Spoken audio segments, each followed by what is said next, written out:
إن الحمد لله نحمده ونستعينه ونستغفره ونؤمن به ونتوكل عليه ونعوذ بالله من شرور أنفسنا ومن سيئات أعمالنا من يهده الله فلا مضل له ومن يضلل الله فلا هادي له ونشهد أن لا إله إلا الله وحده لا شريك له ونشهد أن محمدا عبده ورسوله اللهم صل على محمد وعلى آل محمد كما صليت على إبراهيم وعلى آل إبراهيم إنك حميد مجيد اللهم بارك على محمد وعلى آل محمد كما باركت على إبراهيم وعلى آل إبراهيم إنك حميد مجيد رب اشرح لي صدري ويسر لي أمري واحلل عقدة من لساني يفقهوا قولي رب زدني علما سبحانك لا علم لنا إلا ما علمتنا إنك أنت العليم الحكيم قال الله تعالى الحق من ربك فلا تكونن من الممترين وقال تعالى وما أرسلناك بالحق إلا بالحق بشيرا ونذيرا ہر قسم کی تعریف اللہ کے لیے اور صلاۃ و سلام سید الاولین والآخرین خاتم النبیین امام الہدی سید السبل سید الکونین حضرت محمد رسول اللہ صلی اللہ علیہ وسلم کی ذات گرامی کے لیے لائق سب تکریم دوستوں، بزرگوں، عزیز بھائیوں، پردہ نشین اسلامی ماں اور بہنوں، جس زندگی کو ہم جی رہے ہیں یہ زندگی، یہ جینا، اس کا آغاز بھی حق ہے اور اس کا اختتام بھی حق ہے۔ یہاں بھیجنے والا بھی کوئی ہے اور یہاں سے لے جانے والا بھی کوئی ہے۔ آنکھوں کے سامنے انسان بڑھتا، پھیلتا اور پھولتا ہے۔ آنکھوں کے سامنے چھوٹے سے دماغ میں عقل و دانش کی کونپلیں کھلتی، بڑھتی، پھیلتی، پھولتی، پھر جہان دانش کے اندر اس قسم کی وہ گفت و شنید، ادب و آداب چھوڑتی ہیں کہ وہی انسان جو ایک دن بولنے سے عاجز بے بس ہوتا ہے، اس کی گفتگو کو نصاب سمجھا جاتا ہے۔ پھر اس جہان کو آباد کرنے والے کی طرف سے پیغام کا آنا بھی حق ہے اور پیغام بھیجنے کے لیے پیغامبر کا چنا جانا یہ بھی حق ہے۔ اس کو قبول کرنا اور کامیاب ہونا یہ بھی حق ہے، اور اسے قبول نہ کرنا اور ناکام ہونا یہ بھی حق ہے۔ سب سے بڑا حق جو پوری دنیا میں جگہ جگہ نظر آ رہا ہے وہ اللہ کا اپنا وجود، اس کی اپنی ذات اور اس کا اپنا تعارف ہے۔ آپ اندازہ فرمائیے کہ جس پڑھے لکھے دور میں ہم جی رہے ہیں، اللہ کا انکار کرنے والوں کی تعداد بڑھتی چلی جا رہی ہے۔ اللہ کا وجود، اللہ کی ذات، اللہ تعالی هو اللہ هو الحق، وہ اللہ الہ ہے اور حق ہے۔ اب سورج کے آنے کی تو کوئی دلیل نہیں، آفتاب آمد دلیل آفتاب، سورج کا چڑھ جانا ہی سورج کے ہونے کی دلیل ہے، سورج کا روشنی بکھیرنا ہی سورج کے آ جانے کی دلیل ہے۔ یہ چلتا پھرتا سسٹم، یہ بہترین قسم کی کائنات، یہ بگ بینگ تھیوری کے پرستار اسے حادثہ قرار دے رہے ہیں، اور یہ کتنا سمجھدار حادثہ تھا کہ اس نے انسان کے لیے کھانے کا انتظام بھی کر دیا۔ یہ کتنا دانا حادثہ تھا کہ اس حادثے کے اندر وہ سسٹم خود بخود ترتیب پا گیا کہ سمندروں کے کڑوے پانی کو میٹھا کرنے کا انتظام بھی ہو گیا۔ یہ حادثہ، یہ بگ بینگ تھیوری کتنی دانا تھی، کتنی سمجھدار تھی کہ اس نے انسان کو صاف ستھرا رہنا بھی سکھا دیا۔ یہ حادثہ اتنی سمجھداری کے ساتھ ہوا کہ اس نے انسان کے جینے کے لیے کسی ایسی جگہ کا انتخاب کیا جو انسان کے جینے کے لیے انتہائی موزوں اور مناسب تھی۔ سیارے، مقامات اور جگہیں اور بھی تھیں، لیکن یہ جو خود بخود حادثہ ہوا،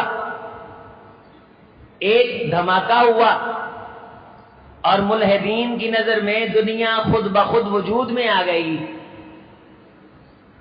ان ملحدین نے بنانے والے کا انکار کیا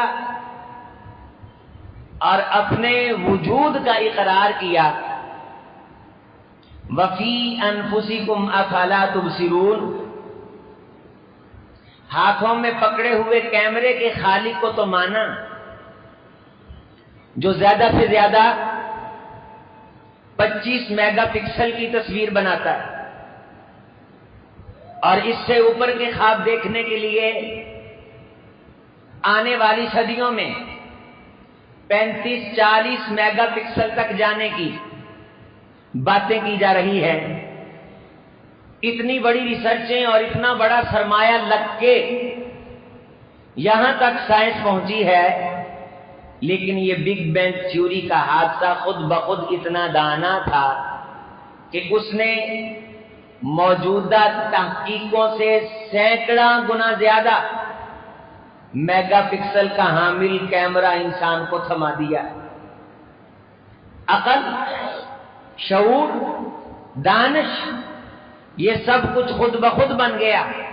اور میرے بھائی، وفی انفسکم افلا تبصرون، جب تو ہے تو تجھے بنانے والا کوئی ہے،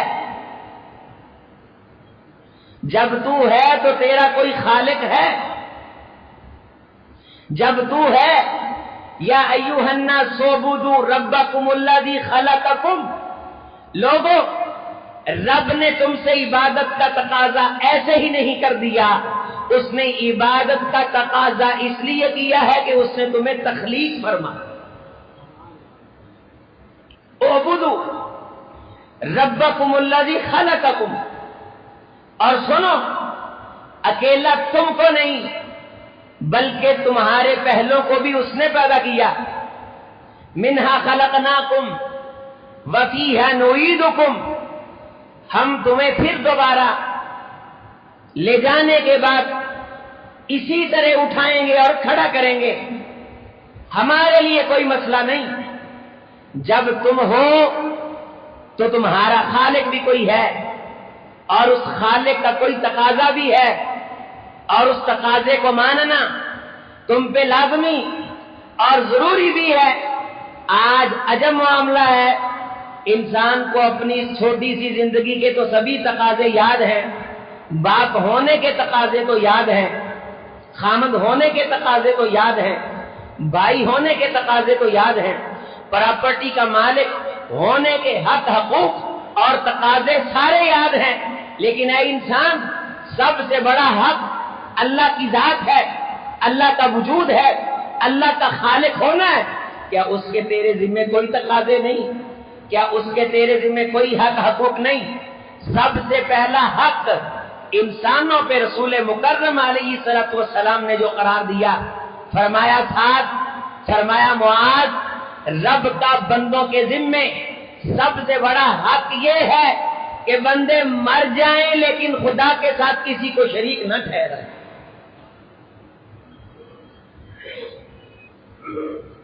انسان کے ذمے بندے کہتے ہیں ہم حق پہ ہیں, میں حق پہ ہوں, لیکن کم از کم حق کا دعویٰ کرنے سے پہلے میرے بھائی یہ تو سوچ کہ سب سے پہلا حق کون ہے, سب سے پہلا حق کیا ہے. اگر انسان نے خدا کے حق کو پہچانا ہوتا تو یہ کبھی کسی دوسرے انسان کے حق پہ ڈاکہ نہ مارتا. لوگوں نے خدا کو اپنے جیسا سمجھا اور جب اپنے جیسا سمجھا تو منکر بن بیٹھے. خدا کے نتیجہ یہ آیا کہ منکر بن بیٹھے کہ ہم بھی پیدا ہوتے اور مرتے ہیں, خالق بھی ہم جیسا ہے, وہ بھی آیا اور چلا گیا. یہ تھے فلسفہ یونانی کے ماننے والے جو خدا کو اپنے جیسا سمجھ بیٹھے, اور بالآخر ان کی تہذیبوں کا انجام ہوا خدا کے انکار پہ. کس پہ؟ خدا کے انکار پہ. اور ہمارے معاشرے کا دور انسان کو خدا سمجھ بیٹھا, نتیجہ شرک کی شکل میں سامنے آیا, نتیجہ غیر کے در پہ جھکنے کی شکل میں سامنے آیا. خدا کے حق پہ ڈاکہ, خدا کی ذات صفات پہ نقد, اللہ کی شان کی کیفیات, یہ انسان کے لیے بولنے لگا. جس زمانے کا انسان جاہل تھا وہ خدا کو اپنے جیسا سمجھتا تھا, اور جس دور کا انسان خود کو پڑھا لکھا سمجھ رہا ہے وہ انسان کو خدا جیسا سمجھتا ہے. یہ دونوں انتہائی ہیں. پہلے خیال کے نتیجے میں خدا کا انکار کر بیٹھے اور دوسرے خیال کے نتیجے میں شرک اور کفر کر بیٹھے. اللہ کی ذات بے مثل اور بے مثال ہے. انسان پہ سب سے پہلا حق اللہ کا ہے, کیونکہ اللہ کی یہ تخلیق ہے. باپ کا حق یاد ہے, ماں کا حق یاد ہے, اپنا حق یاد ہے. احساس یہ بات یاد رکھ, انسانوں کے ذمے یہ قرض, یہ فرض ہے. اللہ کا یہ حق بندوں کے کندھوں پہ لازم اور ضروری ہے. مر جائیں لیکن خدا کے ساتھ کسی کو شریک نہ ٹھہرائیں. اور اگر بندے خدا کا یہ حق پورا کر دیں تو احساس سن, پھر خدا کا یہ حق ہے کہ بندوں کو عذاب نہ دے. اور سنو, جب بندے خدا کے حق کو ادا نہیں کریں گے تو خدا بھی بندوں کے حق کو ادا نہیں کرے گا. الذین آمنوا ولم يلبسوا ایمانهم بظلم اولئک لهم الامن وهم مهتدون. لوگوں, جو لوگ ایمان لائیں اور اپنے ایمان میں شرک کی آمیزش نہ کریں, ان لوگوں کو ہم امن اور شانتی عطا کرتے ہیں. اور جو لوگ ایمان لانے کے بعد شرک کی طرف چلے جائیں ان کے امن و امان کی ذمہ داری ہم قبول نہیں کرتے۔ ملک پاکستان میں ہمیں اپنے حقوق پہ پڑتے ہوئے ڈاکے تو نظر آتے ہیں، ہم اعتراضات کی اپنے حقوق کے دفاع کے لیے بچھاڑ کرنا جانتے ہیں، لیکن خدا کا ایک تنہا حق، اس کی بندگی، اس کی عبادت، اس کے در چوکھٹ کا خیال دل میں رکھ کے مشکل کے سلوشن اور حل کے لیے اسے اس طریقے سے پکارنا جو طریقہ محمد الرسول اللہ صلی اللہ علیہ وسلم نے بتلایا، بیان کیا، وہ حق بھرا طریقہ قرآن مجید میں موجود، پیغمبر کے فرمودات میں موجود، اور اس پورے طریقے کی حفاظت کی ذمہ داری خدا نے خود اٹھائی ہے۔ اسی طریقے کو ہر خطبے میں ہم یہ کہہ کے بیان کرتے ہیں، خیر الہدی ہدی محمد، لوگوں طریقوں میں سے سب سے بہترین اور حق پر مبنی طریقہ محمد الرسول اللہ صلی اللہ علیہ وسلم کا۔ اس حق برے طریقے میں ایک ایک چیز متعین ہے، لیکن تو ابھی تک شک کا شکار ہے۔ اس کے اندر فرض نمازوں کی تعداد 5 ہے، اس میں فجر کی نماز کی رکعتیں 4 ہیں، وقت متعین ہے، رب کو منانے کا حق ایک فرض نماز میں ہے، جسمانی عبادت، انسان کی روحانی زبانی کلامی عبادت، یہ نماز رب کا حق ہے، اور یہ طریقہ محمد الرسول اللہ صلی اللہ علیہ وسلم کا ہے، بہترین طریقہ، اور یہ طریقہ محفوظ ہے، اور اس طریقے کی حفاظت کی ذمہ داری رب نے اٹھائی ہے۔ تجھے 30 سال ہو گئے نماز پڑھتے ہوئے، تو نے خدا کے حق کو پہچانا ہی نہیں، تو نے سوچا ہی نہیں کہ اللہ کا میرے ذمہ حق یہ ہے کہ میں نے اللہ کو اس طرح راضی کرنا ہے، اللہ کا حق اس طریقے سے ادا کرنا ہے جو طریقہ مولوی کا نہیں بلکہ محمد کا ہے صلی اللہ علیہ وسلم۔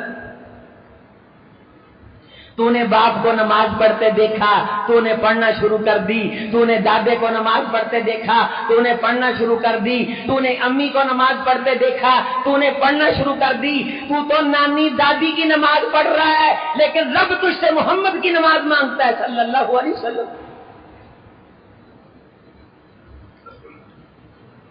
محبت مدینے کی، پیار مدینے کا، ہوائیں مدینے کی، فضائیں مدینے کی، مٹی مدینے کی، شان مدینے کی، آن مدینے کی، عظمت مدینے کی، نماز نانی کی، نماز دادی کی، نماز نانے کی، نماز دادے کی، تو نے کبھی غور نہیں کیا؟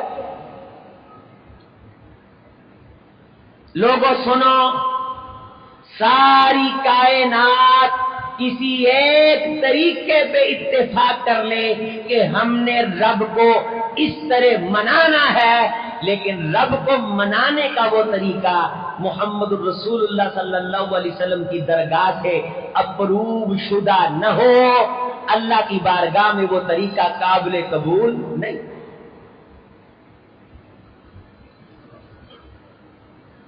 من احدث فی امرنا ومن عمل عملا لیس علیہ امرنا فہو رد، جو بندہ کوئی ایسا کام کرے جس پہ ہماری مہر نہیں، اس کا وہ کام رد کر دیا جائے گا۔ یہ میں نہیں کہتا، میرے محمد کا فرمان صلی اللہ علیہ وسلم۔ تو کیوں غور نہیں کرتا؟ تو نے کیوں یہ اعتراض بنا رکھے ہیں کہ مولوی روٹی کے چکر میں حق بیان نہیں کرتے؟ چل، مولوی حق نہیں بیان کرتے، قرآن تو حق بیان کرتا ہے نا، محمد کا فرمان تو حق بیان کرتا ہے نا صلی اللہ علیہ وسلم۔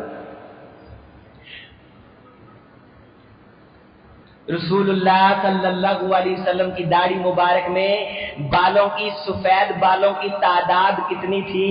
صحابہ نے یہ بھی محفوظ کیا۔ رسول گرامی جب مسکراتے دندان مبارک کتنے نظر آتے تھے، صحابہ نے یہ بھی محفوظ کیا۔ کونین کے امام کی زلفیں کہاں تک لمبی تھیں، رحمت کائنات کے غلاموں نے یہ بھی محفوظ کیا۔ آپ علیہ الصلوۃ والسلام درمیانے غصے کا اظہار فرماتے، چہرہ اطہر پہ اثرات کس انداز سے مرتب ہوتے، صحابہ نے یہ بھی محفوظ کیا۔ پیغمبر خوشی میں ہوتے، صحابہ نے وہ بھی محفوظ کیا۔ ظہر کی پہلی رکعت کتنی لمبی ہوتی، صحابہ نے وہ بھی محفوظ کیا۔ تشہد کے اندر کتنی دیر کے بعد انگلی اٹھتی، صحابہ نے یہ بھی محفوظ کیا۔ رحمت کائنات علیہ السلام جب پڑھتے تو ہونٹوں کو کس طرح حرکت دیتے، صحابہ نے یہ بھی محفوظ کیا۔ رحمت کائنات رات کو سوتے کون سا ہاتھ کان مبارک کے نیچے کس انداز سے رکھتے، سیدہ عائشہ رضی اللہ تعالی عنہا نے یہ بھی محفوظ کیا۔ رات کو کروٹ سلوٹ بدلتے، صحابہ نے یہ بھی محفوظ کیا۔ اٹھ کر کے بستر پہ کس پہلو بیٹھتے، صحابہ نے یہ بھی محفوظ کیا۔ بستر سے اٹھتے سار زبان سے کون سا جملہ ادا کرتے، دین کے اندر یہ بھی محفوظ کیا گیا۔ رسول رحمت علیہ السلام دھوپ ہوتی تو کیسے چلتے، صحابہ نے یہ بھی محفوظ کیا۔ چھاؤں ہوتی تو کیسے چلتے، صحابہ نے یہ بھی محفوظ کیا۔ نماز کے اندر آنے کی رفتار کیا ہوتی، عید کے اندر آنے کی رفتار کیا ہوتی، صحابہ نے یہ بھی محفوظ کیا۔ فجر اور فرض کے سنت کے درمیان فاصلہ فرق کتنا ہوتا یہ بھی محفوظ کیا۔ فجر کی سنتوں کا اضافہ کتنا لمبا ہوتا، صحابہ نے یہ بھی محفوظ کیا۔ سورتوں کی مقدارات کو محفوظ کر کے کہا کہ اس سورت کو پڑھنے میں جتنی دیر لگتی ہے اتنی لمبی میرا پیغمبر مغرب کی رکعت پڑھا کرتا تھا، اس سورت کو پڑھنے میں جتنی دیر لگتی ہے اتنا لمبا میرا رسول صلی اللہ علیہ وسلم رکوع کیا کرتا تھا۔ رسول اللہ صلی اللہ علیہ وسلم کی بکریوں کی تعداد محفوظ۔ آپ علیہ الصلوۃ والسلام نے جن اونٹنیوں پہ سواری فرمائی ان اونٹنیوں کے نسب نامے محفوظ۔ میرے محمد رسول اللہ صلی اللہ علیہ وسلم نے جو تلوار اٹھائی کس سے اٹھائی، اس تلوار کی زد میں کون آیا، میرے پیغمبر کے صحابہ کے پاس یہ سب کچھ موجود ہے۔ اور رب کا حق عبادت نماز ہے، سارے کا سارا محفوظ ہے۔ اور تو ابھی تک تحقیق اور ریسرچ نہیں کر رہا کہ سنت کے مطابق رب کو منانے کا طریقہ کیا ہے، نماز پڑھنے کا طریقہ کیا ہے، اور تو سستی کر رہا ہے، غفلت میں پڑھ رہا ہے اور یہ کہہ کے بات کو ٹھکرا رہا ہے کہ یہ مولویوں نے روٹی کو پھائی لگا رکھی ہے۔ ہر مولوی ممبر پہ اپنی اپنی بین سناتا اور اپنے اپنے راگ آلاپتا ہے، قسم جلال والے کے جلال کی ہے، ہم بین نہیں سناتے، ہم راگ نہیں الاپتے، ہم محمد کے طریقے کی بات کرتے ہیں۔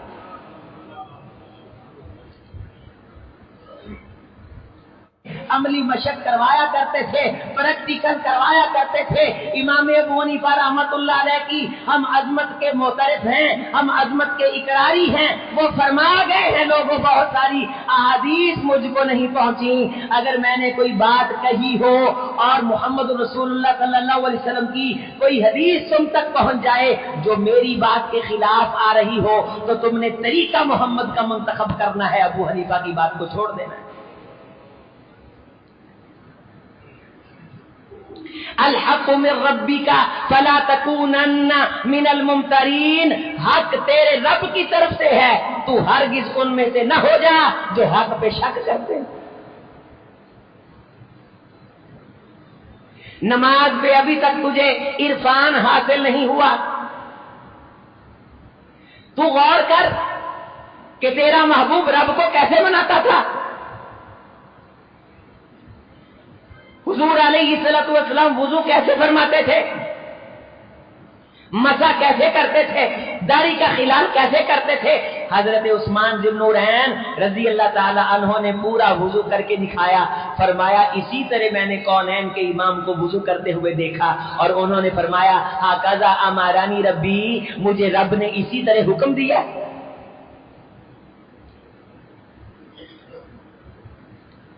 میرے عزیز میرے بھائی، اپنی نماز کے طریقے کی اصلاح کر۔ محمد رسول اللہ صلی اللہ علیہ وسلم نے ساری زندگی سر ڈھانپ کے نماز پڑھی، سر ڈھانپ کے نماز پڑھ۔ رفع الیدین کے ساتھ نماز پڑھی، رفع الیدین کے ساتھ نماز پڑھ۔ اس مداہنت سے باہر آ کہ رفع الیدین کے بغیر بھی ہو جاتی ہے۔ رفع الیدین کے بغیر رسول اللہ صلی اللہ علیہ وسلم کا نماز پڑھنا کسی ایک واضح نص سے ثابت نہیں ہے، کسی ایک واضح مبین دلیل سے، ایک دلیل سے ثابت نہیں ہے۔ صرف ایک حدیث آتی ہے، غیر واضح ہے، غیر مبین ہے۔ مجھے مولوی سمجھ کے نہ سن، ریسرچر سمجھ کے سن۔ میں کتنے ساتھیوں کو دیکھ رہا ہوں جمعے پڑھ رہے ہیں، ہماری بات کو سن رہے ہیں، سبحان اللہ کہہ رہے ہیں۔ اس سبحان اللہ کا اتنا وزن نہیں جتنا اس نماز کا وزن ہے جو محمد کے طریقے کے مطابق ہو جائے صلی اللہ علیہ وسلم۔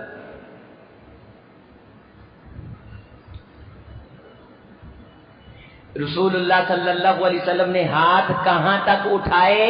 کتابوں کے اندر، حدیثوں کے اندر، صحابہ کے پریکٹیکل کے اندر موجود ہے، لیکن میں پھر بھی دیکھتا ہوں کوئی اسی طرح ہاتھوں کی نیت باندھتا ہے، کوئی اسی طرح نیت باندھتا ہے، کوئی اس طرح نیت باندھتا ہے۔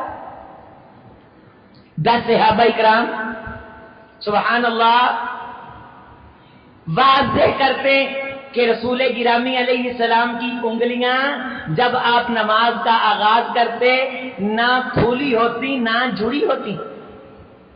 جنہوں نے یہاں تک محفوظ کیا، علماء نے لکھا ہے کہ 14ویں صدی کے کیمرے بھی اس خوبصورتی سے منظر کو محفوظ نہیں کرتے جس طرح صحابہ نے میرے محمد کے دین کو محفوظ کیا صلی اللہ علیہ وسلم۔ ہتھیلیاں سیدھی ہوتی، قبلہ رخ ہوتی، طریقہ موجود ہے۔ عظیم اختر کے الفاظ لکھ، پھر مجھ سے پوچھ، کتابوں میں ڈھونڈ، تھوڑا سا وقت نکال، ایک حق رب کا نماز۔ زکوٰۃ سال کے بعد ہے، حج زندگی میں ایک بار ہے، روزے سال میں ایک دفعہ ہے، زکوٰۃ اس پہ ہے جس کے پاس پیسہ ہے، کلمہ ساری زندگی میں ایک مرتبہ کافی ہے۔ 5 بنیادوں پہ اسلام کھڑا ہے، ایک ہی بنیاد ہے نماز جو دن میں تجھ سے 5 بار مطلوب ہے، 5 بار مطلوب ہے تجھ سے۔ صحابہ اکرام نے لکھا، نماز پڑھی۔ ابو حمید سعدی رضی اللہ تعالیٰ عنہ نے 10 صحابہ اکرام کو رحمت کائنات کی وفات کے بعد نماز پڑھ کے دکھائی۔ یہ حق ہے، اس طریقے کو جاننا، اس طریقے کو سیکھنا۔ ہمارے بعض ساتھی کہتے ہیں سارا دین رفع الیدین میں ہی آ گیا ہے۔ ہم یہ کہتے ہیں نماز اپنی مرضی کا نام نہیں، نماز محمد الرسول اللہ صلی اللہ علیہ وسلم کے طریقے کو اپنانے کا نام ہے۔ آپ علیہ الصلوۃ والسلام نے امام سے پہلے جلدی کرنے والے کے بارے فرمایا کہ اسے ڈر جانا چاہیے، یہ نہ ہو جو امام سے پہلے رکوع جاتا ہے، پہلے کھڑا ہوتا ہے، پہلے سجدے جانے کی کوشش کرتا ہے، پہلے اٹھ کے جلدی سے کھڑا ہو جاتا ہے، یہ نہ ہو کہ اللہ اس کے سر کو گدھے کا کر دے۔ الحمدللہ میری مسجد کے اندر آ، تجھے یہ منظر دیکھنے کو اتنی تعداد میں نہیں ملے گا، کہیں اور جائے گا امام صاحب کے منہ میں اللہ اکبر ہوتا ہے، امام جلدی سے اٹھنے کی کوشش کرتا ہے کہ پچھلے کہیں اٹھ نہ جائیں، پچھلے اس سے پہلے اٹھنے کی کوشش کرتے ہیں۔ اگر تو رسول کا طریقہ اپناتا، امام اور عوام کا مقابلہ نہ لگتا۔ وہ طریقہ کیا تھا؟ صحابہ کرام فرماتے ہیں رسول اللہ صلی اللہ علیہ وسلم جب سجدے سے اٹھنے لگتے تو دوسرا سجدہ کر کے پہلے بیٹھتے، اللہ اکبر کہتے اور بیٹھنے کے بعد پھر کھڑے ہوتے۔ یہاں امام کے ساتھ بھی نہیں بیٹھتے، اکیلے نماز پڑھے تو سجدے سے سیدھے ہی اوپر کو اٹھتے ہیں۔ ایک صحابی کو نماز پڑھتے رحمت کائنات علیہ السلام نے دیکھا، اس نے رکوع صحیح طریقے سے ادا نہیں کیا۔ آپ نے فرمایا ارجع فصلی فانک لم تصلی،